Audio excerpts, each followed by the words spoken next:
মোটামুটি corporate financial reporting 5 নম্বর অধ্যায় 1 নম্বর format basis 3। এই বেসিসে আমাদের একটাই প্রশ্ন, কনসোলিডেটেড ব্যালেন্স শিট তৈরি করতে হবে।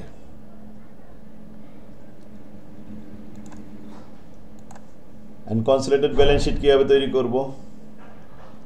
ব্যালেন্স শিট তৈরি করতে গেলে দুইটা কোম্পানি, মাইনরিটি এবং হোল্ডিং কোম্পানির সমস্ত অ্যাসেট এবং লায়াবিলিটিগুলো একত্র করতে হবে। এই জন্য আমাদেরকে প্রয়োজনীয় কিছু ওয়ার্কিং করে নিতে হবে। ওয়ার্কিং সম্পর্কে আমি এখানে 14টা লাইন দিছি, তবে 7টা ওয়ার্কিং করতে হয়। এই তথ্যগুলো আমি সব এখানে বলে দিছি যে আসলে কী কী করতে হবে। প্রথমে আমাদের যে ওয়ার্কিংটা হবে সেটা হবে ডেট অফ অ্যাকুইজিশন। কয় তারিখে আমরা ক্রয় করলাম এই ডেটটা সবার প্রথমে লিখতে হবে, ওয়ার্কিং নাম্বার 1। তারপরে ধাপ দ্বিতীয় ওয়ার্কিং হবে প্রপোর্শন। কত অংশ ক্রয় করেছে হোল্ডিং কোম্পানি, যে সাবসিডিয়ারিকে ক্রয় করলো কত পার্সেন্ট ক্রয় করেছে, কত অংশ ক্রয় করেছে, এই প্রপোর্শনটা অনুপাতটা আমাদেরকে বের করতে হবে। 3 নম্বরে প্রি অ্যাকুইজিশন প্রফিট। ক্রয়ের পূর্বে সাবসিডিয়ারি কোম্পানির মুনাফা কি পরিমাণ ছিল সেটা বের করে বন্টন করতে হবে দুইজনের ভিতরে অনুপাত অনুযায়ী। 4 নম্বর স্টেপ হবে পোস্ট অ্যাকুইজিশন প্রফিট। ক্রয়ের পরবর্তী মুনাফা। ক্রয়ের পরে তো নিয়ন্ত্রণ ছিল হোল্ডিংয়ের কাছে, তো হোল্ডিং নিয়ন্ত্রণ করার পরে কোম্পানির কি পরিমাণ লাভ হয়েছে সে লাভের অংশ সাবসিডিয়ারি এবং হোল্ডিংয়ের মধ্যে অনুপাত অনুযায়ী ভাগ করতে হবে। 5 নম্বর স্টেপে মাইনরিটির প্রাপ্য। সাবসিডিয়ারির যে শেয়ার আছে, তার যে প্রি অ্যাকুইজিশনের অংশ আছে, পোস্ট অ্যাকুইজিশন প্রফিটের অংশ, এই 3টা নিয়ে একটা মাইনরিটি তৈরি করতে হবে সংখ্যালঘুর স্বার্থ, একে বলা হয় মাইনরিটি ইন্টারেস্ট। 6 নম্বরে গুডউইল তৈরি করতে হবে। আর 7 নম্বরে কনসোলিডেটেড রিটেন আর্নিং দেখাতে হবে। অনলি ফর হোল্ডিংয়ের কনসোলিডেটেড রিটেন আর্নিং, সংরক্ষিত আয়ের পরিমাণ কত এটা দেখাতে হবে। এখানে কিছু সমন্বয়ের কথা বলেছিলাম, এই সমন্বয়গুলো এতগুলো সমন্বয় তো আর আসে না, দুটো একটা সমন্বয় থাকে, তো অঙ্ক করতে করতে এগুলোই প্র্যাকটিস করাবো। প্রথমে 1 নম্বর অঙ্ক থেকে শুরু করি। যারা কখনো হোল্ডিং কোম্পানি দেখেননি কীভাবে করতে হয় তাদের জন্য সুবিধা হবে, প্রথম থেকে শুরু করলাম। আর আপনারা যারা এর আগে করেছিলেন অনেকে হয়তো ভুলে গেছেন, তাই একবারে শুরুর থেকে শুরু করলাম। দেখেন প্রশ্নটা কীভাবে দেওয়া থাকবে। The following are the balance sheet H limited and subsidiary S limited. তাহলে হোল্ডিং হলো এইচ আর সাবসিডিয়ারি হলো এস। দুইটা কলামে তাদের আলাদা আলাদাভাবে ব্যালেন্স শিটের অ্যামাউন্টগুলো দেওয়া আছে। হোল্ডিং কোম্পানির অ্যাসেট 9,87,000 এবং লাইবিলিটি 9,87,000। আর সাবসিডিয়ারি কোম্পানি, এটা তো ছোটো কোম্পানি, এর অ্যাসেট আছে 2,85,000, এর দায় আছে 2,85,000। ব্যাস, ব্যালেন্স শিটটা তো মিলানো আছে। আচ্ছা, এখন নিচে আমাদের রিকোয়ারমেন্ট পড়তে হবে যে আসলে এটা হোল্ডিং কোম্পানি কিনা আগে শিওর হতে হবে। দেখেন নিচে আমাদের বলছে রিকোয়ারমেন্টে prepare the consolidated balance sheet. একত্রিত ব্যালেন্স শিট তৈরি করো। হোল্ডিং সাবসিডিয়ারি তো আমাদের প্রশ্ন দেখলেই চিনতে পারতেছি। তবে প্রথমে শুরু করতে হবে এই অ্যাসেট পাশে ইনভেস্টমেন্ট দেখতে হবে, কত টাকা বিনিয়োগ করেছে হোল্ডিং কোম্পানির। এই দেখেন ইনভেস্টমেন্ট লাল করে দিচ্ছে, যে রেড কালার। 1,90,000 টাকা দিয়ে 12,000 শেয়ার ক্রয় করে নিয়েছে। কার কাছ থেকে ক্রয় করেছে? সাবসিডিয়ারির কাছ থেকে ক্রয় করেছে। তাহলে সাবসিডিয়ারির দায় পাশে দিতে হবে যে তার শেয়ার ছিল কত, আগে শিওর হয়নি আমরা। তো লাইবিলিটি যে পাশে থাকবে সে পাশে আসেন। আমরা দেখছি ডানি পাশে আছে শেয়ার ক্যাপিটাল 1.5 লক্ষ টাকা, 10 টাকা করে শেয়ারের দাম। তাহলে 15,000 শেয়ার সংখ্যা 15,000-এর মধ্যে 12,000 ক্রয় করে নিয়েছে। হোল্ডিং কোম্পানি যদি 12,000 ক্রয় করে নেয় আর অবশিষ্ট রিমাইনিং শেয়ার থাকে 3,000 শেয়ার, এই অনুপাত করতে পারবো আমরা 12,000 = 3,000, টোটাল 15,000। কয় তারিখে ক্রয় করেছে আমাদের ডেটটা খোঁজ করতে হবে। অনেক সময় ইনভেস্টমেন্টের পাশেই ডেট দেওয়া থাকে, কিন্তু এখানে নেই, তো নিচেই পাবো আমরা ডেটটা। এইচ লিমিটেড অ্যাকোয়ার ক্রয় করেছে 12,000 share of S limited of the face value 10 টাকা, যার দাম is at a price of 1,90,000 টাকাতে কিনেছে 30শে জুন 2015। এই যে তারিখ পেয়ে গেছি 30শে জুন 2015। 15 সালে অঙ্ক করতেছি আমরা। জুন মাসে ক্রয় করেছে, ক্রয়ের পূর্বে 6 মাস অতিক্রম হয়ে গেছে, আর ক্রয়ের পরে 6 মাস। প্রি অ্যাকুইজিশন 6 মাস, পোস্ট অ্যাকুইজিশন 6 মাস। যাক, তো প্রথম ওয়ার্কিং পেয়ে গেলাম date of acquisition. Working number 1, date of acquisition 30/6/2015। এরপরে প্রপোর্শন দেখাবো যে 15,000 শেয়ার, এর মধ্যে এই দেখেন 15,000 শেয়ার লিখেছি। হোল্ডিং কোম্পানির অধীনে আসছে 12,000 শেয়ার, আর অবশিষ্ট 3,000 সাবসিডিয়ারির অধীনে আছে। শূন্যগুলো কেটে দিলে 12:3 বলা যাবে। আরও ছোটো করতে চাইলে 3 3 12, অর্থাৎ 4:1 বলা যাবে। 5 ভাগের 4 ভাগ পাবে হোল্ডিং কোম্পানি, আর 5 ভাগের 1 ভাগ পাবে সাবসিডিয়ারি কোম্পানি। এই হচ্ছে অনুপাত। এটা অবশ্যই আমাদের আগে অনুপাতটা তৈরি করে নিতে হবে, নাহলে এর পরবর্তীতে যখন বন্টন হবে এই অনুপাতেই কিন্তু বন্টন হবে। অনুপাত না থাকলে বন্টন করব কীভাবে? 3 নম্বরে হবে প্রি অ্যাকুইজিশন প্রফিট। এখন প্রি অ্যাকুইজিশন প্রফিটের মধ্যে 3টা আইটেম আসে নর্মালি। দায় পাশে দেখবেন যে রিজার্ভ আছে, general reserve, reserve fund, retain earning, profit and loss. এই আইটেমগুলোর মধ্যে আমরা প্রথমে জেনারেল রিজার্ভ পেয়েছি একটা। সাবসিডিয়ারির ঘরে যে অ্যামাউন্টটা থাকবে সেটা নিতে হবে শুধুমাত্র 35,000 টাকা। আচ্ছা, রিজার্ভ ফান্ড নেই, দরকার নেই, তাহলে সেটা আর খুঁজলাম পেলাম না। রিটেন আর্নিং পেয়েছি।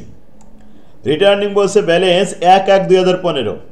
15 সালের শুরুতে যে ব্যালেন্সটা ছিল এটা কিন্তু 14 সালের টাকা, 14 সালের মুনাফার টাকা, 15 সালে ব্যালেন্স, এটা রিটেন আর্নিং 30,000 টাকা, পুরোটা এটা চলে আসবে। আর প্রফিট ডিউরিং দ্য ইয়ার, চলতি বছরের মুনাফা, 15 সালে যে মুনাফা হয়েছে সাবসিডিয়ারি কোম্পানিতে 20,000 টাকা সারা বছরে। কিন্তু প্রি অ্যাকুইজিশন 6 মাস, অর্থাৎ এখান থেকে অর্ধেক আসবে প্রি অ্যাকুইজিশন, আর অর্ধেক 10,000 টাকা যাবে পোস্ট অ্যাকুইজিশনে। তাহলে আমরা প্রি অ্যাকুইজিশন প্রফিটে যে আইটেমগুলো আসবে সেগুলো খোঁজ করে পেয়েছি। এখন আমরা 3 নম্বর ওয়ার্কিংয়ে আসলাম। জেনারেল রিজার্ভ লিখলাম 35,000 টাকা দেওয়া ছিল প্রশ্নে, আর রিটার্ন আর্নিং ছিল 30,000 টাকা। আর প্রফিট ডিউরিং দ্য ইয়ার, চলতি বছরের মুনাফার অর্ধেক প্রি অ্যাকুইজিশন, অর্ধেক হলো 10,000 টাকা। এই 3টা আইটেম যোগ করলাম 75,000 এসে। এটাকে বন্টন করতে হবে এই 4:1, 5 ভাগের 4 ভাগ। হোল্ডিং পাবে 60,000 টাকা, আর সাবসিডিয়ারি পাবে 5 ভাগের 1 ভাগ, 15,000 টাকা। ব্যাস, 3 নম্বর ওয়ার্কিং শেষ। এরপরে আসেন 4 নম্বর ওয়ার্কিং, পোস্ট অ্যাকুইজিশন প্রফিট। তো আমরা যে প্রফিট ডিউরিং দ্য ইয়ার 20,000 টাকা লাভ করেছি, ওর মধ্যে প্রি অ্যাকুইজিশন হয়েছে অর্ধেক 10,000, আর পোস্ট হয়েছে 10,000। ওই পোস্ট এখন দেখাবো 4 নম্বর ওয়ার্কিংয়ে। পোস্ট অ্যাকুইজিশন প্রফিট 10,000 টাকা, 5 ভাগের 4 ভাগ ভাগ করে হোল্ডিং পাইলো 8,000 টাকা, 5 ভাগের 1 ভাগ সাবসিডিয়ারি পাইলো 2,000 টাকা।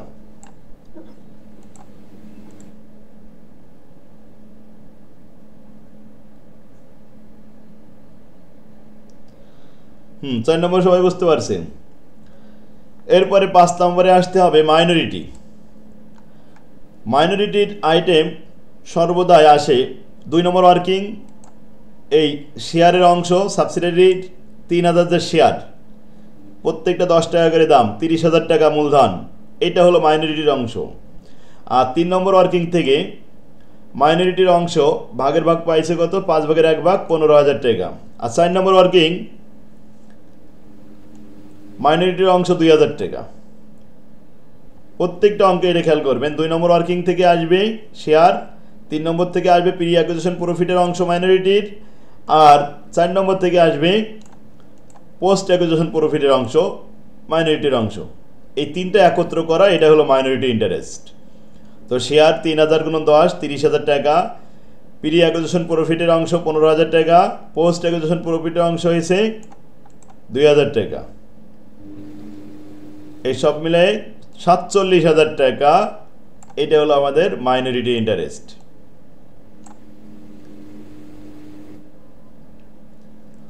এরপরে 6 নম্বরে গুডউইল তৈরি করতে হবে। কস্ট অফ অ্যাকুইজিশন 1,90,000 টাকা, plus face value of share. এখন যে ক্রয় করে নিছিল যেটা 1,90,000 টাকা দিয়ে, এখানে ক্রয় করে কি লস হয়েছে না কি লাভ হয়েছে? লস হলে তো গুডউইল, আর লাভ হলে ক্যাপিটাল রিজার্ভ। দেখি আমরা ফেস ভ্যালু পেয়েছি কত? 12,000 শেয়ার, 10 টাকা করে শেয়ার ক্যাপিটাল 1,20,000 টাকা। আর ক্রয়ের পরে প্রি অ্যাকুইজিশনের অংশ, মুনাফার অংশ 60,000 টাকা, এই হলো 1,80,000। 1,90,000 টাকাতে কিনা হয়েছে, 1,80,000 টাকার মালিকানা 1,90,000 টাকাতে কিনে লস হয়ে গেছে, 10,000 টাকা লস গুডউইল হয়েছে। এই গুডউইল ব্যালেন্স শিটে অ্যাসেট পাশে যাবে। আর 5 নম্বরে যে মাইনরিটি, এটা লাইবিলিটিতে যাবে, ব্যালেন্স শিটে লাইবিলিটিতে দেখাতে হবে। স্যার এখানে ক্যাপিটাল বা গুডউইল বের করার ক্ষেত্রে আর কি আসতে, আর কোনো কিছু আসতে পারে, কোনো আইটেম? না, আর কিছু আসে না। এরপরে consolidated retained earning. Consolidated retained earning এ আসবে শুধুমাত্র হোল্ডিং এর অংশ।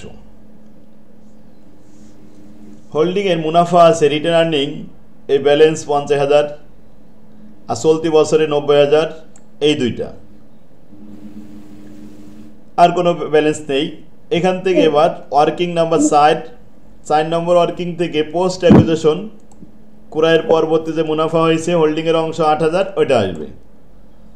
ব্যাস 7 নম্বর ওয়ার্কিংয়ে ওপেনিং রিটার্ন আর্নিং ছিল, চলতি বছরের মুনাফা ছিল হোল্ডিংয়ের, আর সাবসিডিয়ারির কাছ থেকে 8,000 টাকা লাভ করেছে, পোস্ট অ্যাকুইজিশনের অংশ। এই কনসোলিডেটেড রিটার্ন আর্নিংয়ে যোগফল 1,48,000 টাকা। এটা কোথায় যাবে? ব্যালেন্স শিটের দায় পাশে ওনার্স ইকুইটি যখন লিখবো তখন এটা দেখাতে হবে। এই যে 7টা ওয়ার্কিং নর্মালি আসলো। এরপরে ওয়ার্কিং বাড়ে আমাদের যদি আনরিলাইজ প্রফিট থাকে, সেটার জন্য একটা ওয়ার্কিং বাড়বে। আর আনরিলাইজ প্রফিটটা এই কনসোলিডেটেড রিটার্ন আর্নিংয়ের আগে তৈরি করতে হয়, কারণ ওই আনরিলাইজ প্রফিট আবার কনসোলিডেটেড রিটার্ন আর্নিংয়ের মধ্যে প্রভাব পড়ে, এই জন্য ওরকম একটা আসবে আমাদের ওয়ার্কিং। আর একটা দুটো ওয়ার্কিং বাড়তে পারে যে যদি প্রস্তাবিত লভ্যাংশ, অন্তর্বর্তীকালী লভ্যাংশ ঘোষণা করে, সেই ক্ষেত্রে আর কি একটা দুটো ওয়ার্কিং বাড়ে। তাছাড়া নর্মালি এই 7টা ওয়ার্কিংই হবে। আচ্ছা, এখন ব্যালেন্স শিট করাবো, খেয়াল করেন। অ্যাসেট পাশে আসবেন প্রথমে। অ্যাসেট পাশে land, building, plant machinery, furniture, এগুলো সব ফিক্সড অ্যাসেট। প্রথমে আমরা কারেন্ট অ্যাসেট লিখব। তাহলে ইনভেন্টরি আছে 1,30,000 আর 28,000 টাকা, দুইটা একত্রে যোগ করতে হবে। যোগ করলে হবে 1,58,000 টাকা। এরপরে অ্যাকাউন্টে ছিল, এটা কারেন্ট অ্যাসেট 30,000 আর 60,000, 90,000 টাকা। ইনভেস্টমেন্ট দেওয়া লেখা যাবে না, এই ইনভেস্টমেন্টটা অ্যাডজাস্ট করেই কিন্তু আমরা গুডউইল তৈরি করেছি। এই ইনভেস্টমেন্ট আর সাবসিডিয়ারির যে শেয়ার ক্যাপিটাল, এই দুটা প্রস্তাব লিখতে হয়, উত্তরপত্র লিখতে হয় না, কারণ আমরা ওয়ার্কিং করার সময় তো এই দুটো অ্যাডজাস্ট করে নিছি। নোট রিসিভেবল একটা কারেন্ট অ্যাসেট 15,000 আর 7,000, এই 22,000 লিখতে হবে। ব্যাংক 40,000 আর 18,000, 58,000 টাকা লিখতে হবে একসাথে যোগ করে। ক্যাশ ইন হ্যান্ড 2,000 আর 1500, 3,500 টাকা লিখতে হবে। তাহলে কারেন্ট অ্যাসেটগুলো সব লিখলাম প্রথমে, অ্যাকাউন্ট রিসিভেবল, তারপরে inventory, note receivable, cash at bank, cash in hand, bus total current asset শেষ। এরপরে ফিক্সড অ্যাসেট। ফিক্সড অ্যাসেটের প্রথমেই আমরা গুডউইল 6 নম্বর ওয়ার্কিং থেকে নিয়ে আসছি, 10,000 টাকা গুডউইল হয়েছিল, ওইটা নিয়ে আসবেন। এরপরে কি আছে? Land building. Land building balance শিটে দেওয়া ছিল 3,00,000 আর 65,000, দুটো মিলে 3,65,000। প্ল্যান্ট মেশিনারি ছিল হোল্ডিংয়ের 2,30,000 আর সাবসিডিয়ারি ছিল 70,000, দুটো যোগ করে হলো 3,00,000। ফার্নিচার ছিল 50,000 আর 35,000, 85,500। এই টোটাল ফিক্সড অ্যাসেট হলো 7,60,500। তাহলে কারেন্ট অ্যাসেট আর ফিক্সড অ্যাসেট দুটো এক জায়গায় যোগ করলাম, 10,92,000 টাকা হলো। লাইবিলিটির মধ্যে আছে account payable, holding subsidiary, note payable, holding subsidiary দুটো যোগ করে দেখালাম। এরপরে কারেন্ট লাইবিলিটি শেষ, এবার মাইনরিটি ইন্টারেস্ট 5 নম্বর ওয়ার্কিং থেকে নিয়ে আসলাম 47,000 টাকা। এরপরে ওনার সিকিউরিটি প্রথম শেয়ার ক্যাপিটাল লিখতে হবে, অনলি হোল্ডিং কোম্পানির শেয়ারটা খেয়াল করবেন, এখানে সাবসিডিটা নিয়ে আসবেন না যেন। এই হোল্ডিং কোম্পানির শেয়ার ছিল 5 লাখ টাকা, এটা লিখতে হবে। আর জেনারেল রিজার্ভ ছিল 1,67,000 টাকা, হোল্ডিংয়ের অংশ, এটা নিতে হবে। সাবসিডির অংশ কিন্তু চলে গেছে, প্রি অ্যাকুইজিশন প্রফিট এগুলো চলে গেছে। ব্যাস, তাহলে জেনারেল রিজার্ভ লেখার পরে এবার কনসোলিডেটেড রিটার্ন আর্নিং 7 নম্বর ওয়ার্কিংয়ে যেটা রাখছি, এই যে 1,48,000 এটা নিতে হবে।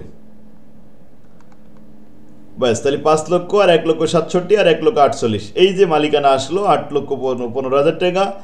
আর কারেন্ট লাইবিলিটি এবং মাইনরিটি দুটো যোগ করে 10,92,000 টাকা। লাইবিলিটি এবং অ্যাসেট দুটোই মিলে গেল 10,92,000 টাকা।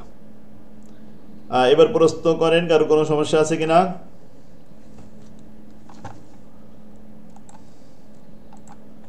কি কারো সমস্যা নেই? তাহলে নেক্সট 13 সালে অঙ্কটা আসছিল, এটা দেখেন 2 নম্বর অঙ্কটা।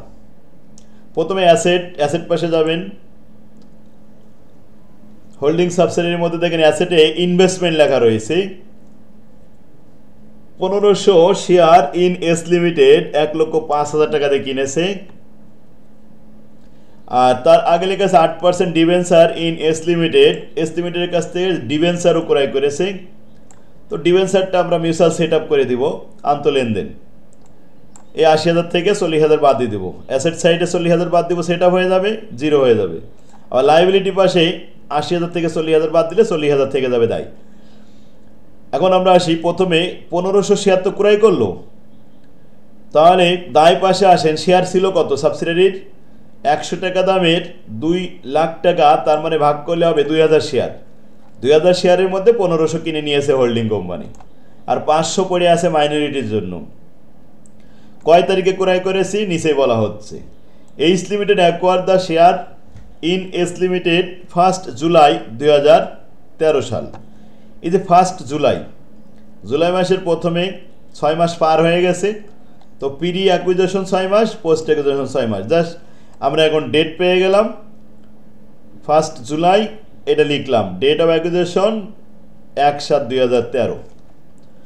আর প্রপারশন মোট শেয়ার 2,000-এর মধ্যে 1500 কিনে নিয়েছে হোল্ডিং, সাবসিডির জন্য পড়ে আছে 500।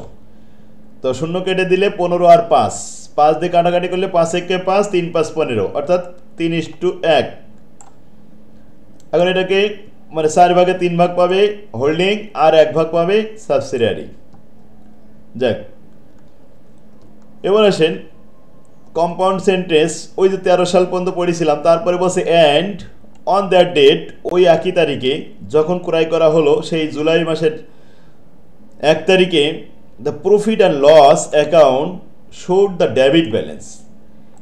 প্রফিট অ্যান্ড লস অ্যাকাউন্ট তো নর্মালি থাকে ক্রেডিট ব্যালেন্স, কিন্তু সেটা যদি ডেবিট ব্যালেন্স বলা হয় তাহলে এটা লসের পরিমাণ। লস কত ছিল? ক্রয়ের তারিখে 1,60,000 টাকা।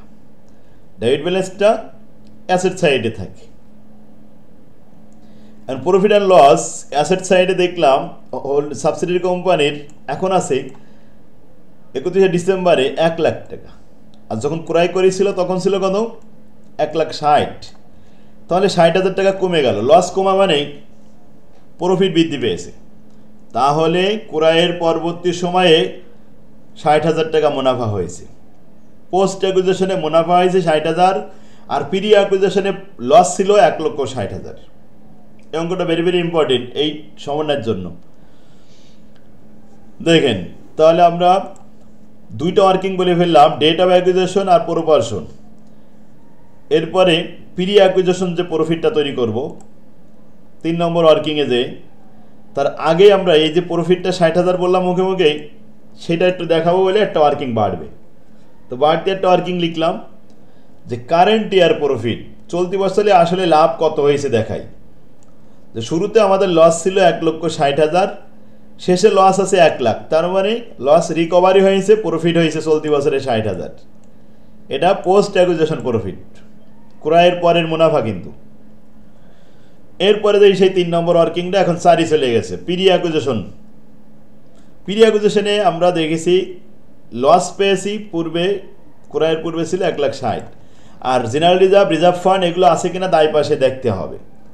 তো রিজার্ভ ফান্ড আছে এখানে কিন্তু সাবসিডারি নেই, তার মানে আমাদের নেই ধরতে হবে যে সাবসিডারি অংশ না থাকা মানেই তো জেনারেল রিজার্ভ নেই। রিজার্ভ ফান্ড জেনারেল রিজার্ভ এই দুটোই নেই। রিটেন আর্নিং আছে কিনা খুঁজলাম, সেটাও নেই। প্রফিট অ্যান্ড লস দেওয়া আছে কিন্তু হোল্ডিংয়ের মধ্যে, সাবসিডারির ভিতরে দেওয়া নেই। তার মানে আর কোনো আইটেমই পেলাম না, প্রি অ্যাকুইজিশন লসই পেলাম একটা এই সমন্বয়তে। যাক, তাহলে আমরা এটা লিখলাম প্রি অ্যাকুইজিশন লস 1,60,000। এখন এটা বন্টন করতে হবে 4 ভাগে 3 ভাগ আর 4 ভাগের 1 ভাগ। বন্টন করে নেওয়া হলো 4 ভাগে 3 ভাগ পাশে হোল্ডিং লস ঘাড়ে নিচ্ছে, দায়িত্ব নিচ্ছে 1,20,000 টাকার, আর সাবসিডারির দায়িত্ব লসের ভাগ 40,000। ব্যাস, প্রি অ্যাকুইজিশন কিন্তু বন্টন হয়ে গেছে। এবার পোস্ট অ্যাকুইজিশনের কাজ। ক্রয়ের পরবর্তী সময়ে 60,000 টাকা লাভ হয়েছে, এটাই পোস্ট অ্যাকুইজিশন লাভ। পোস্ট অ্যাকুইজিশন এখন আমরা 4 ভাগে 3 ভাগ দেখাচ্ছি। 60,000-এর 4 ভাগে 3 ভাগ কত হয়? 45,000। 4 ভাগের 1 ভাগ আসে 15,000। ক্লিয়ার?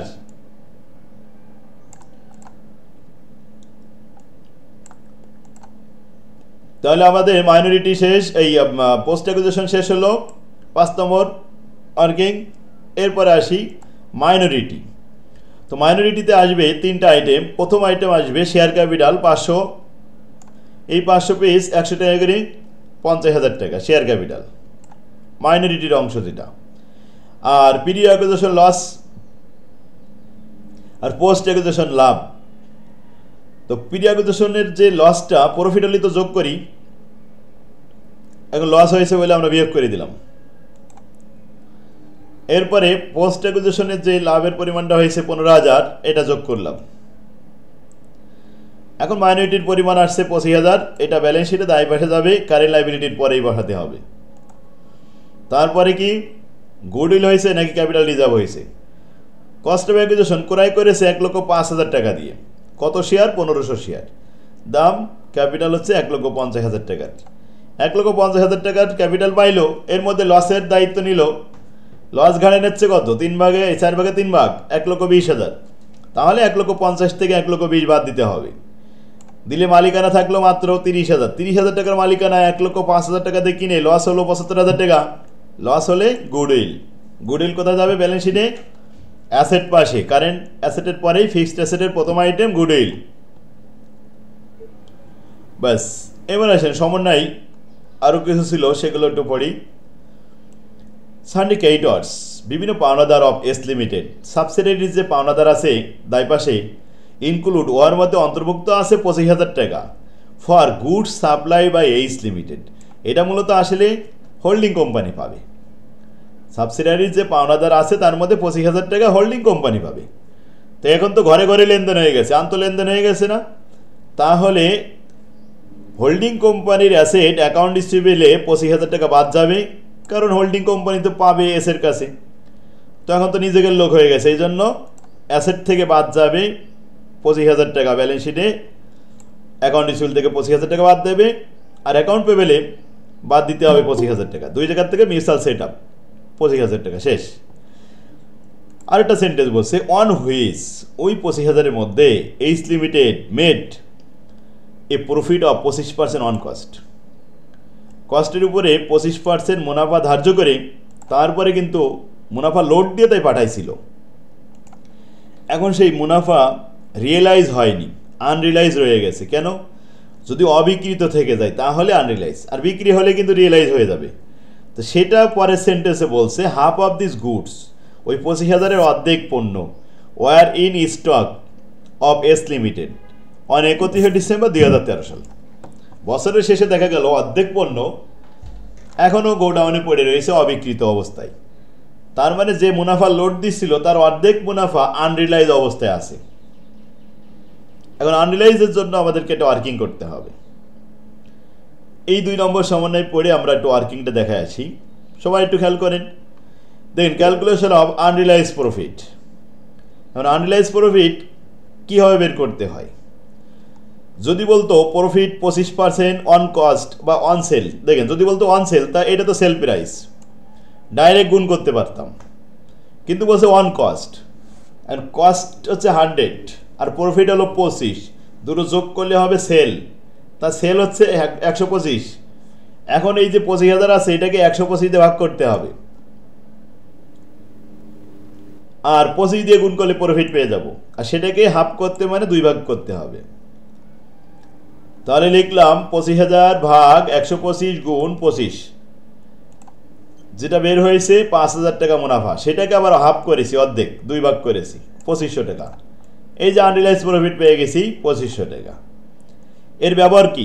আনরিয়ালাইজ প্রফিটের ব্যবহার দুই জায়গায় এটা ট্রিটমেন্ট হয়। একটা হচ্ছে কনসোলিডেটেড রিটেন আর্নিং হোল্ডিংয়ের অংশ যেখানে, ওখানে যে মাইনাস হবে আনরিয়ালাইজ সর্বদাই, আর ব্যালেন্স শিট করার সময় ইনভেন্টরি যখন লিখবো আমরা কারেন্ট অ্যাসেট, ওই ইনভেন্টরি থেকে বাদ দিতে হবে এই 2500 টাকা, কারণ ইনভেন্টরির মধ্যে এটা লোড দেওয়া আছে। তাই দেখেন কনসোলিডেটেড রিটেন আর্নিংয়ের মধ্যে আনরিয়ালাইজ মুনাফা মাইনাস করেছি, আর ব্যালেন্স শিট যখন ইনভেন্টরি লিখেছি সেখানে আমরা কিন্তু আনরিয়ালাইজ প্রফিট মাইনাস করেছি। এই দুই জায়গায় ছাড়া আর কোথাও যায় না আনরিয়ালাইজ। পরীক্ষার হলে মনে করবে আনরিয়ালাইজ একটা আইটেম অবশ্যই থাকবে, তার ট্রিটমেন্টটা যদি আপনি শিখতে পারেন তাহলে আর ভুল হবে না, নির্ভুল হয়ে গেল। একটা সমন্বয়, তার ট্রিটমেন্ট কি এইটুকু যদি জানতে পারেন তাহলে তার অঙ্ক সহজ হয়ে যাচ্ছে, কঠিন থাকতেছে না। 3 নম্বরে আসেন, out of the total acceptance of S limited bill of value of 8,000 টাকা were issue on a favour of H limited. তাহলে লায়াবিলিটি পাশে যে বিল পেবেলগুলো আছে সেই বিল পেবেলের মধ্যে হোল্ডিং কোম্পানি পাবে 8,000 টাকা। এখন হোল্ডিং কোম্পানি আর সাবসিডারি কোম্পানি তো আন্ত লেনদেন হবে এদের নিজেদের ভিতরে। হু ডিসকাউন্টেড হাফ অফ দেম, ওই এইচ কি করেছে এর মধ্যে অর্ধেক 4,000 টাকা আবার ডিসকাউন্ট করে ফেলেছে, তাহলে আর আছে কত? 4,000 টাকা। এখন 4,000 টাকা দুই পাশ থেকে মিউচুয়াল সেট আপ হবে, নোট পেবেল থেকে আর নোট রিসিভেবল থেকে, দুই পাশেই মাইনাস করতে হবে 4,000 টাকা। যদি এই কথাটা না থাকতো যে হু ডিসকাউন্টেড হাফ অফ দেম, এটা না বললে ওই 8,000 টাকা দুই জায়গার থেকে আমরা মিউচুয়াল সেট আপ করতে পারতাম। ব্যালেন্স শিটে যেয়ে আমরা এই 8,000 টাকা 4,000 টাকা ট্রিটমেন্ট দেখাবো। এরপর আরেকটা সেন্টেন্স বলছে এ চেক ফর 2,000 টাকা send to H limited by S limited. Subsidiary একটা চেক পাঠাই দিয়েছে এইচের কাছে 2,000 টাকার চেক। কেন পাঠাইছে? কারণ টাকা পাবে এই জন্য। In respect of loan was not receive by H limited, মূলত এই টাকাটা দিছিল ধার পরিশোধের জন্য, কিন্তু এখনো পর্যন্ত এইচ সেটা হাতে পায়নি আনটিল 5 জানুয়ারি 2014। 2014 সালের 15 জানুয়ারির আগে আর এটা হাতে পাবে না। তার মানে আমরা ব্যালেন্স শিট করতেছি 31 ডিসেম্বর, এখনো 5 দিন পরেই পাবো।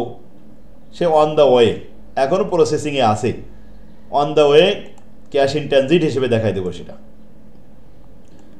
এটা আমাদের কি জন্য টাকা দিল এটা একটু দেখাই। এই দেখেন এখানে বলছিল যে loan due by S limited, S লিমিটেডের কাছে পাবো, এইচ বলছে 5,000 টাকা।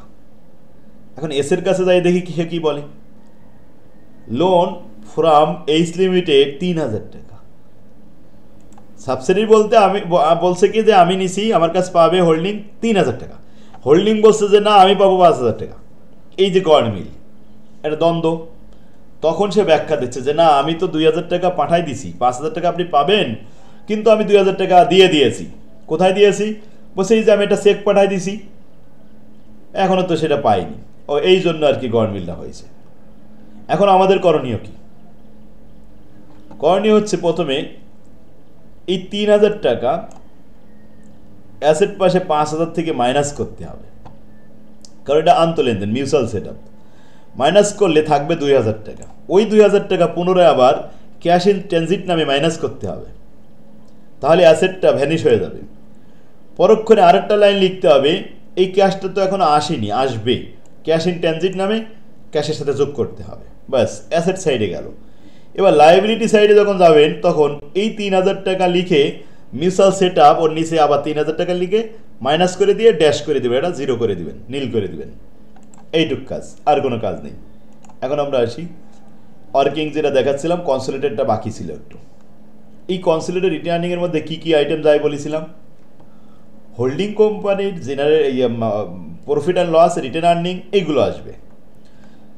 তো হোল্ডিং কোম্পানির দায় পয়সা আসলাম, প্রফিট অ্যান্ড লস আছে 1 লাখ টাকা, আর রিটেন আর্নিংয়ের কোনো ব্যালেন্স তাদের আর নেই, এই 1 লাখ টাকাই ছিল। আর মাইনরিটির কাছ থেকে যে পোস্ট অ্যাকুইজিশন লাভটা করলো 60,000 টাকার অংশ, 45,000 টাকা পাইলো 5 নম্বর ওয়ার্কিং, এখন এই অংশটা কনসোলিডেটেড রিটেন আর্নিংয়ে আসবে 45,000, তো 1,45,000, আর বাদ যাবে আনরিয়ালাইজ প্রফিট 2500 টাকা। তো 1,45,000 টাকার থেকে 2500 বাদ দিলে 1,42,500 টাকা থাকলো। এই ব্যালেন্স শিট করার সময় অ্যাসেট পাশে চলে আসবেন, প্রথমে লিখবেন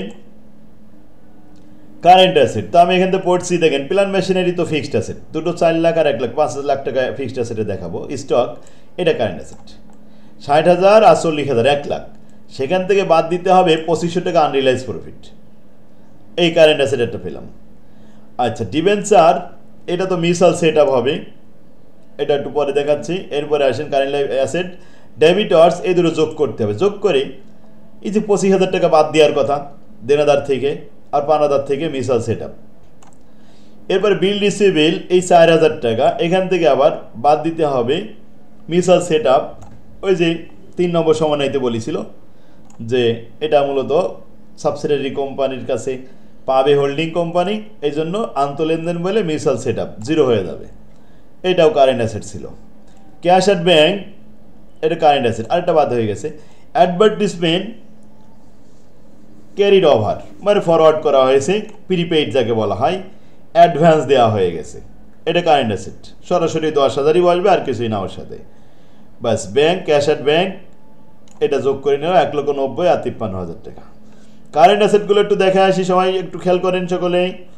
এই দেখেন ইনভেন্টরি প্রথম লিখেছি, ওখান থেকে আনরিয়ালাইজ বাদ দিছি, তারপরে লিখেছি অ্যাকাউন্ট রিসিভেবল, সেখান থেকে মিউচুয়াল সেট আপ করেছি, ওই 25,000 টাকা যে আন্তঃলেনদেন হয়েছিল। ক্যাশ ইন হ্যান্ড, এটা দেখানো হলো। এরপরে বিল রিসিভেবল, মিউচুয়াল সেট আপ হয়েছে। এরপরে ক্যাশ ইন ট্রানজিট, ওই যে চেক ইন ট্রানজিট যেটা 2,000 টাকা, ওটা দেখালাম। লোন 5,000 টাকার থেকে প্রথম 3,000 টাকা, পরে আবার 2,000 টাকা বাদ দিয়ে জিরো হয়ে গেল, মিউচুয়াল সেট আপ।